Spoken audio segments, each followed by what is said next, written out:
magampo matag miyembro DMC. Ginoong Hesus, kaluoy ako.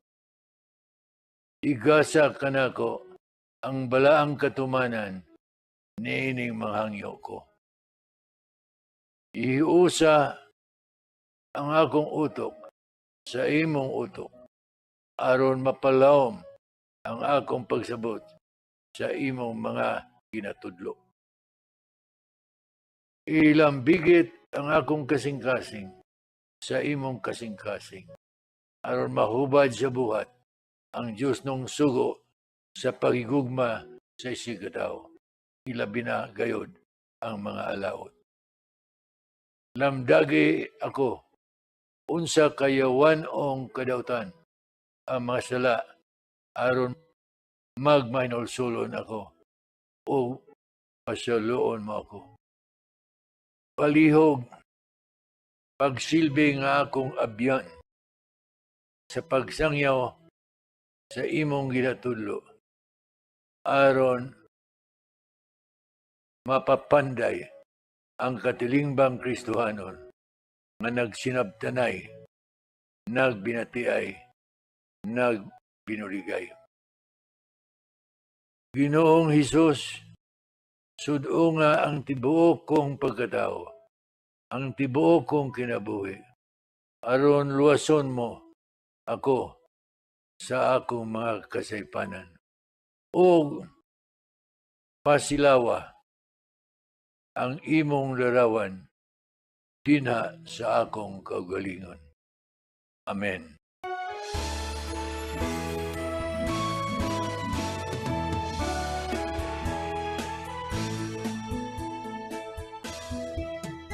Bukit sa Diyos mong kaluoy, aniya kami nagkatidong, aron sa makausapa, imong gahong among sinatigon. Inagak kami ni Maria, among inahang nga manuluyon. Dawatan na ang among hangyo, kami kanimo nagasalig na. Sa tulo ka tuyo sa pagtukod sa Teofilo Radio Station, ang ikaduha mao kini. Tumang pagpasabot sa pag-isip nga kani ay 70% sa Pilipinas tumang kangitngit. Apan salamat sa Dios nga napasukan na kita apil gani ang mga lagyo o hilit ng mga sityo. Nining dungora, akong ipapaminaw kaninyo ang akong pagigpulong atol sa tinuoy nga celebration sa rural electrification. Beloved NA friends, beloved fellow warriors of light,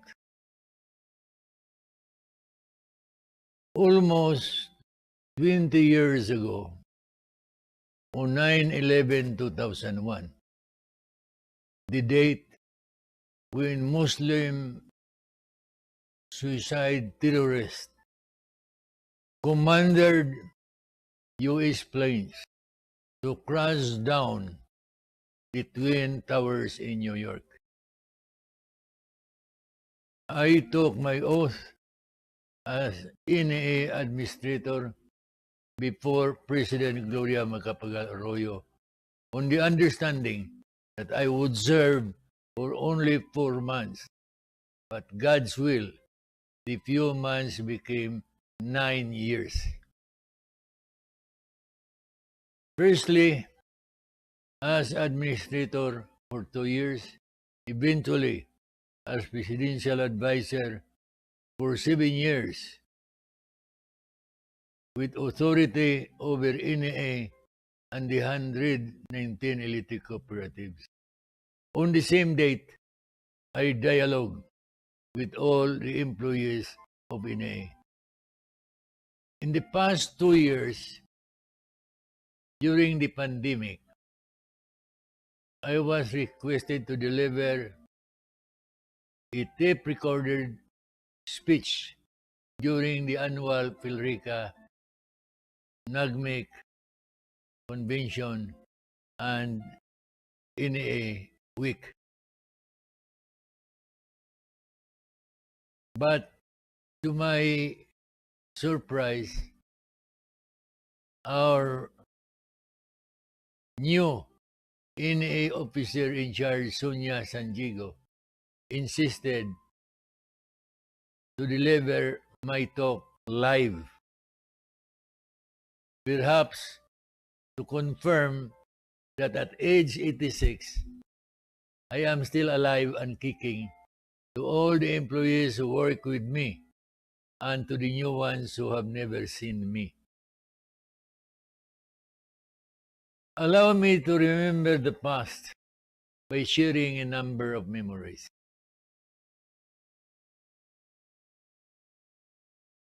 View the video when I met and dialogue with you in 9/11/2001.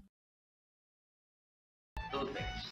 One, I don't want to be imprisoned tied in microphone. I want freedom, walk, talk. There you. The other one is I don't want to be behind this because I want to be totally transparent. I want to see you and I want you to see me. I want to know you and I want you to know me. When I saw that the secretary has this cell phone where he can type,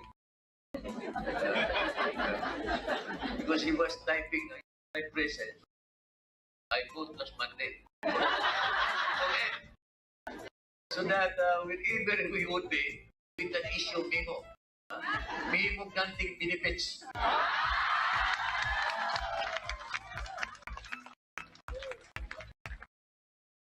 This is a young fellow. So, as young as any of you. Okay, as I said, I'd like to speak from the heart. Until now, I have no enemies here, no enemies yet. But definitely, in the next few days, I shall make some enemies. Bahala. So, I will speak frankly, candidly. I traveled all over this building incognito, from floor to floor, to some people that I trust. Listening to what you're saying. Some positive, some negative, some were happy, some were apprehensive. You ask, why did Father Silva finally accept the position of administrator? Why?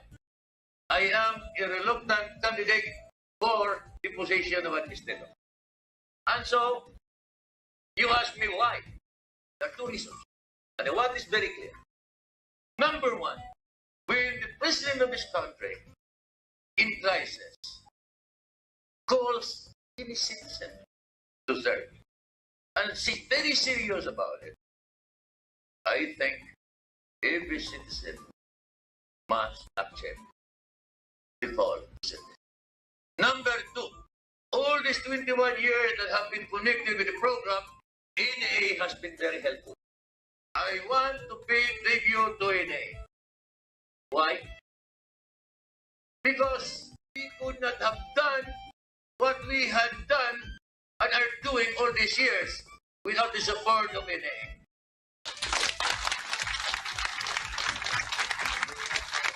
I do not allow myself to forget, nor would I allow my people to forget. And I'm asking you not to forget what any people have done for us. And in times like this, actually, there is a clear and present danger. And I want this to be very clear. Clear and present danger with the coming in, with the enactment of a new NAA, restructured NAA and restructured electric cooperative. Perhaps NAA at this point may need my help. Question, for how long? What is Silvestre?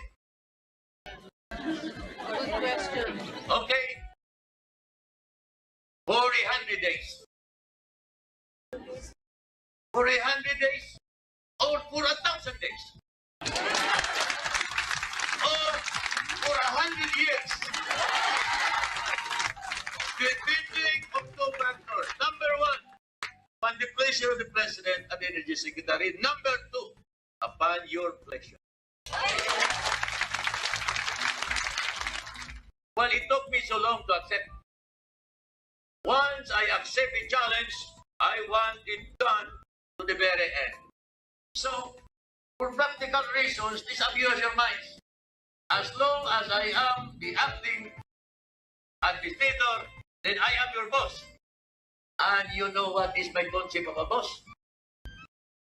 I'm using the term, the boss is he, the Christian principle, who serves, who becomes servant number one of the people is with.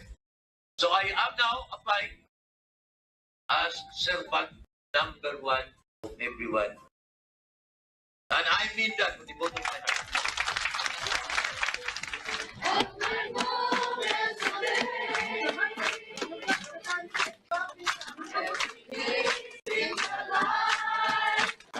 Let me show you the way. Let me show you the way. To a joy beyond compare. To a joy beyond compare.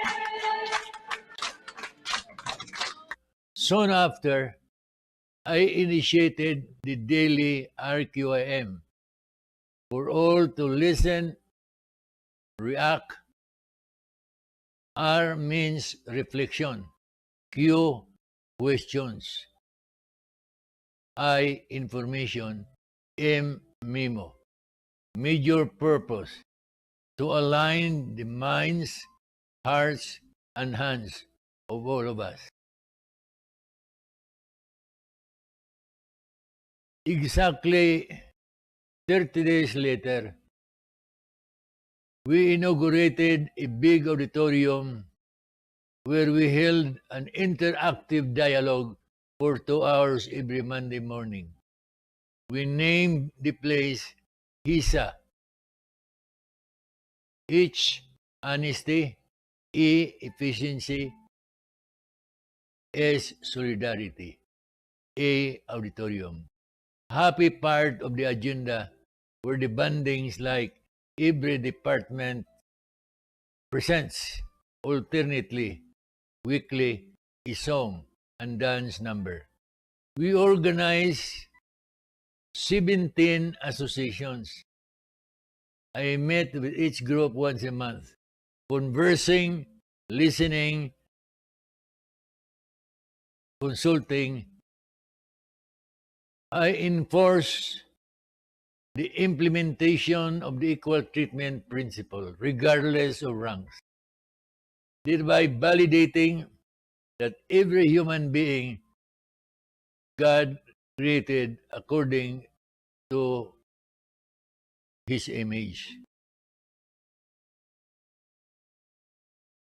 We named the board room and meeting place for small groups Queenie, in honor of one heroic lady, Idilkin Abrigunda, nicknamed Queenie, who volunteered to fly to Batanes in behalf of a co-employee who, afraid in riding a plane, insisted in taking a boat. Queenie died on a plane crash in Manila Bay.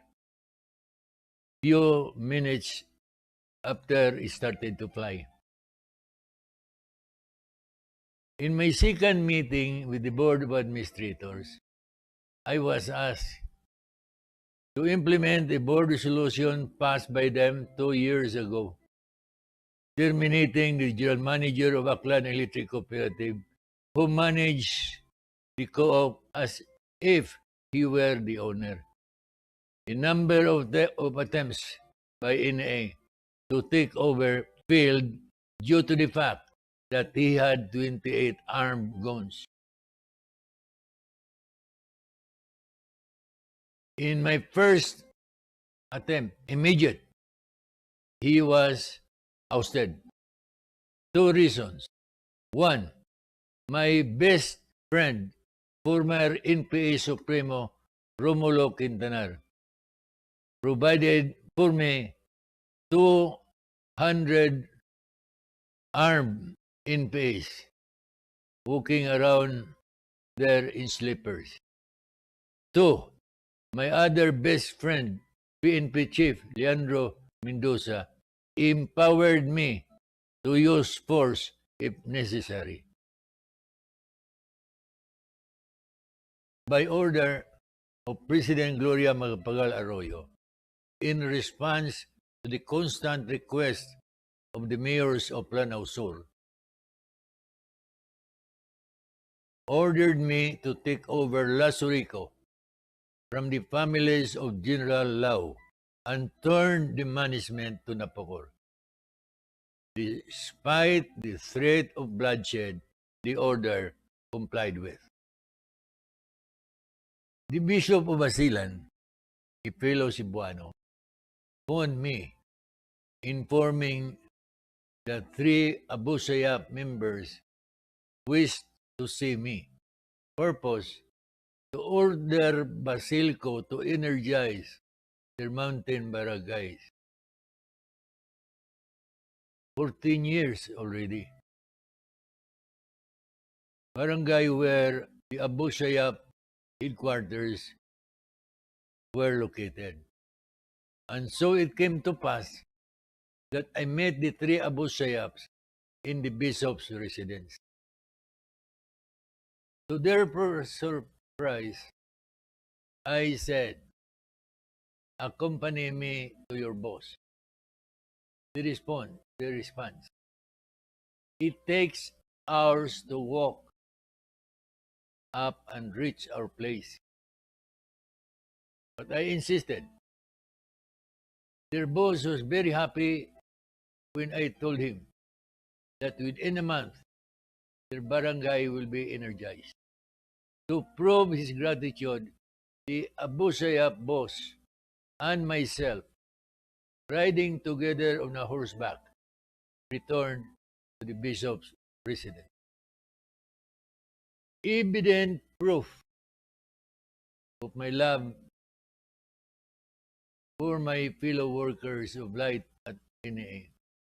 I violated the Commission on Audit strict order, direct order, not to release the number of incentives for which they were fighting for over 10 years. I put my freedom on the line by way of rewarding the wholehearted cooperation of the NA people. No case was filed against me in the Ombudsman. If they did, I made known to the CUA team assigned in NA that if the case is filed with the Ombudsman, I will plead guilty immediately. Well, benefits, incentives received, but no case was filed. Bye-bye, my friend.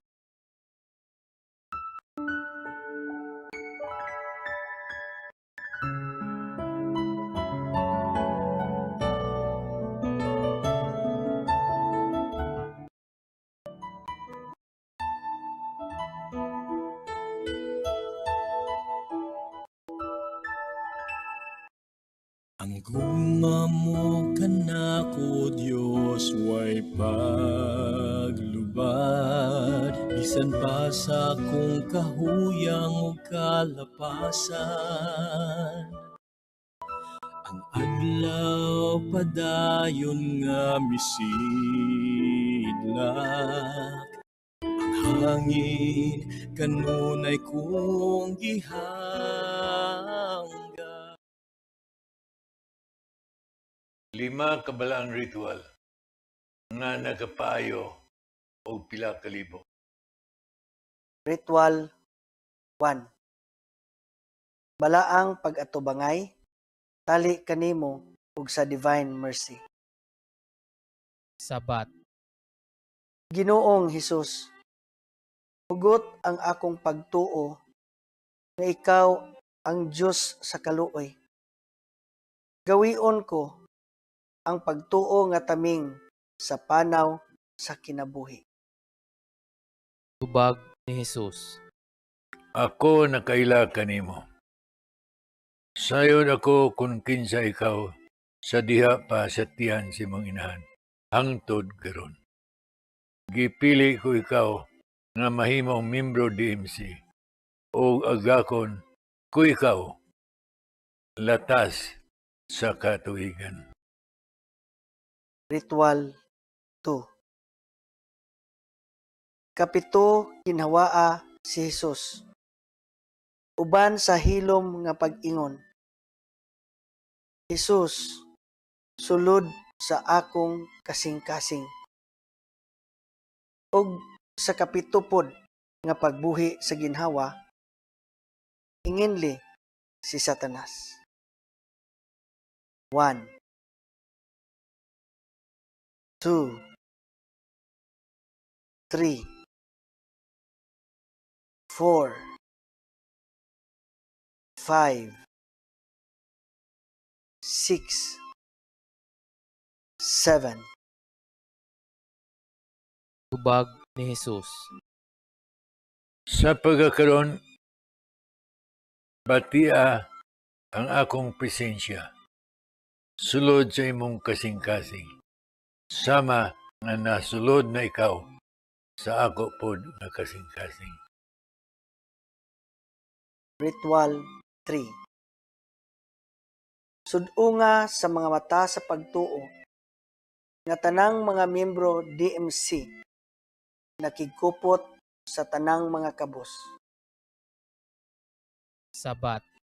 Ginoong Hesus, nanumpa kami sa tumang pagbulig sa tanang mga kabos sa imong ngalan. Tubag ni Jesus. Makikupod po ako sa matag usa kaninyo. Gatusan kapilo ang ibalos ko. Magmalipayon ikaw. Ritual 4. Nilagyuay nga pagpanday sa taytayan sa pagtuo ug gugma alang sa divine mercy. Sabat. Ginoong Hesus, samtang naglatay ikaw niining taytayan, ayuha ang among mga sakit sa kalag ug lawas. Tubag ni Jesus.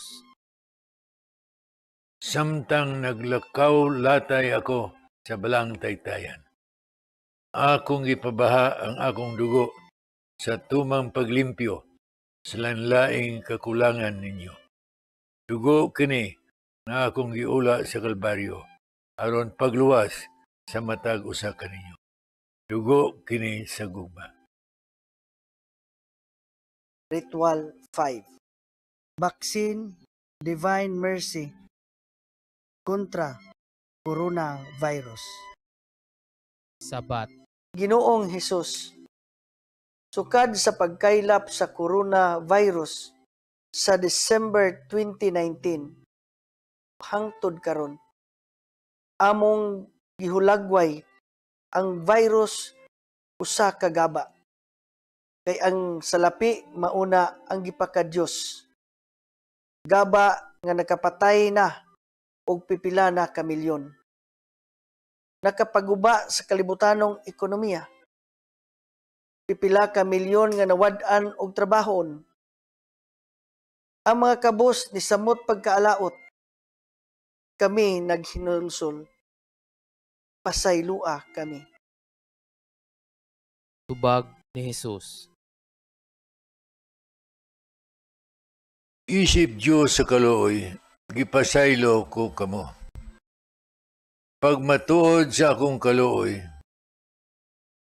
niining tungura, sukad karong adlaw, nagmugna ako og vaccines, divine mercy.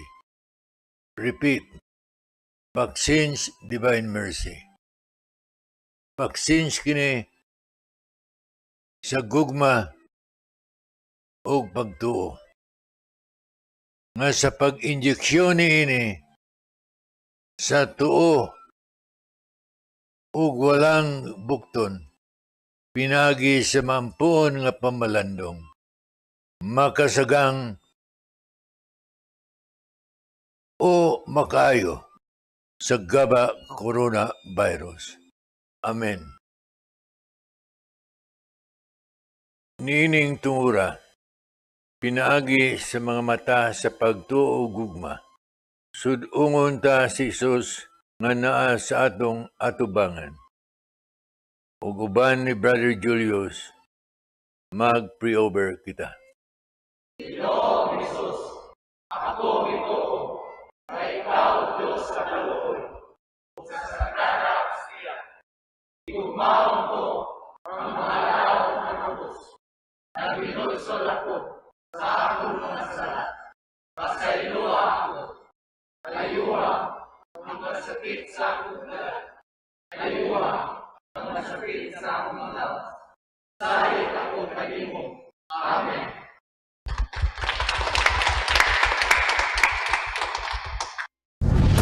RPN Regional AM radio stations